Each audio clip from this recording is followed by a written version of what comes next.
ಕರ್ನಾಟಕದಲ್ಲಿ ಕಾನೂನು ಸುವ್ಯವಸ್ಥೆ ಅನ್ನೋದೇ ಪೂರ್ತಿ ಹದ್ದುಗೆಟ್ಟು ಹೋಗೋದಂತೇಳಿ ನಾನು ಹೇಳ್ತಾ ಇದ್ದೆ. ಆದರೆ ಇವತ್ತು ಕಲಬುರಗಿಯಲ್ಲಿ ಈ ಒಂದು ಪೊಲೀಸರ ದೌರ್ಜನ್ಯ ನೋಡಿ, ನನ್ನ ಗಾಡಿಯನ್ನು ಅಡ್ಡ ಹಾಕೊಂಡು ನೋಟಿಸ್ ಇರಲಾರದೆ ನಿಮ್ಮ ಮೇಲೆ ಎಫ್ಐಆರ್ ಆಗಿದೆ ನಡ್ರಿ ಅಂತ ಹೇಳಿ ದಬ್ಬಾಳಿಕೆಯಿಂದ ರಸ್ತಾ ರೋಕನ್ನು ಮಾಡ್ತಾ ಇದ್ದಾರೆ. ನಾವು ಇವತ್ತು ಡೂಪ್ಲಿಕೇಟ್ ರಶೀದ್ ಏನು ಇಲ್ಲಿಗಲ್ ದವಾಯಿಗಳನ್ನು ಕೊಡ್ತಾ ಇದ್ದಾನೆ ಮತ್ತು ಸೈನ್ಸ್ಗೆ ಸವಾಲು ಹಾಕಿ ಡಾಕ್ಟರ್ ತರ ಟ್ರೀಟ್ ಮಾಡಿ ರೊಕ್ಕ ವಸೂಲು ಮಾಡ್ತಾ ಇದ್ದಾನೆ, ಅವನ ವಿರುದ್ಧ ನಾವು ಹೋರಾಟಕ್ಕೆ ಹೋಗಿದ್ದೀವಿ. ಅದ ಕಾರಣ ಏನಪ್ಪಾ ಅಂತಂದ್ರೆ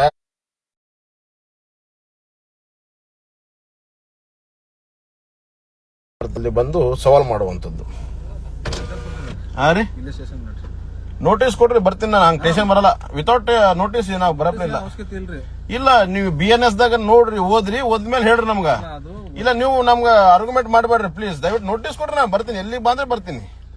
ವಿತೌಟ್ ಪ್ರಾಬ್ಲಮ್. ನಾನು ನೋಟಿಸ್ ಇರ್ಲಾದ ಬರಲಿಲ್ಲ ಸಭೆ. ಕರ್ನಾಟಕದಲ್ಲಿ ಕಾನೂನು ಸುವ್ಯವಸ್ಥೆ ಅನ್ನೋದೇ ಪೂರ್ತಿ ಹದ್ದುಗೆಟ್ಟು ಹೋಗೋದಂತೇಳಿ ನಾನು ಹೇಳ್ತಾ ಇದ್ದೆ. ಆದರೆ ಇವತ್ತು ಕಲಬುರಗಿಯಲ್ಲಿ ಈ ಒಂದು ಪೊಲೀಸರ ದೌರ್ಜನ್ಯ ನೋಡಿ, ನನ್ನ ಗಾಡಿಯನ್ನು ಅಡ್ಡ ಹಾಕೊಂಡು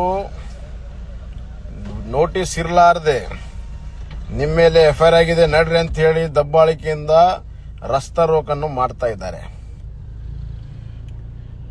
ನಾವು ಇವತ್ತು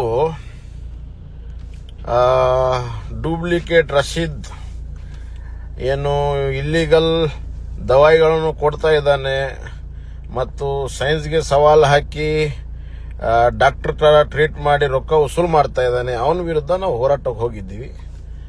ಅದ ಕಾರಣ ಏನಪ್ಪಾ ಅಂತಂದ್ರೆ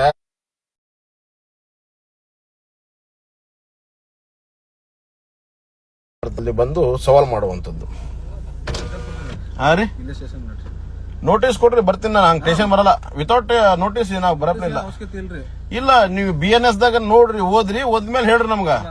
ಇಲ್ಲ, ನೀವು ನಮ್ಗ ಆರ್ಗ್ಯುಮೆಂಟ್ ಮಾಡಬೇಡ್ರಿ ಪ್ಲೀಸ್. ದಯವಿಟ್ಟು ನೋಟಿಸ್ ಕೊಡ್ರಿ, ನಾನು ಬರ್ತೀನಿ. ಎಲ್ಲಿಗೆ ಬಂದ್ರೆ ಬರ್ತೀನಿ. Without problem. ನಾನು ನೋಟಿಸ್ ಇರ್ಲಾದ ಬರಲಿಲ್ಲ ಸಭೆ.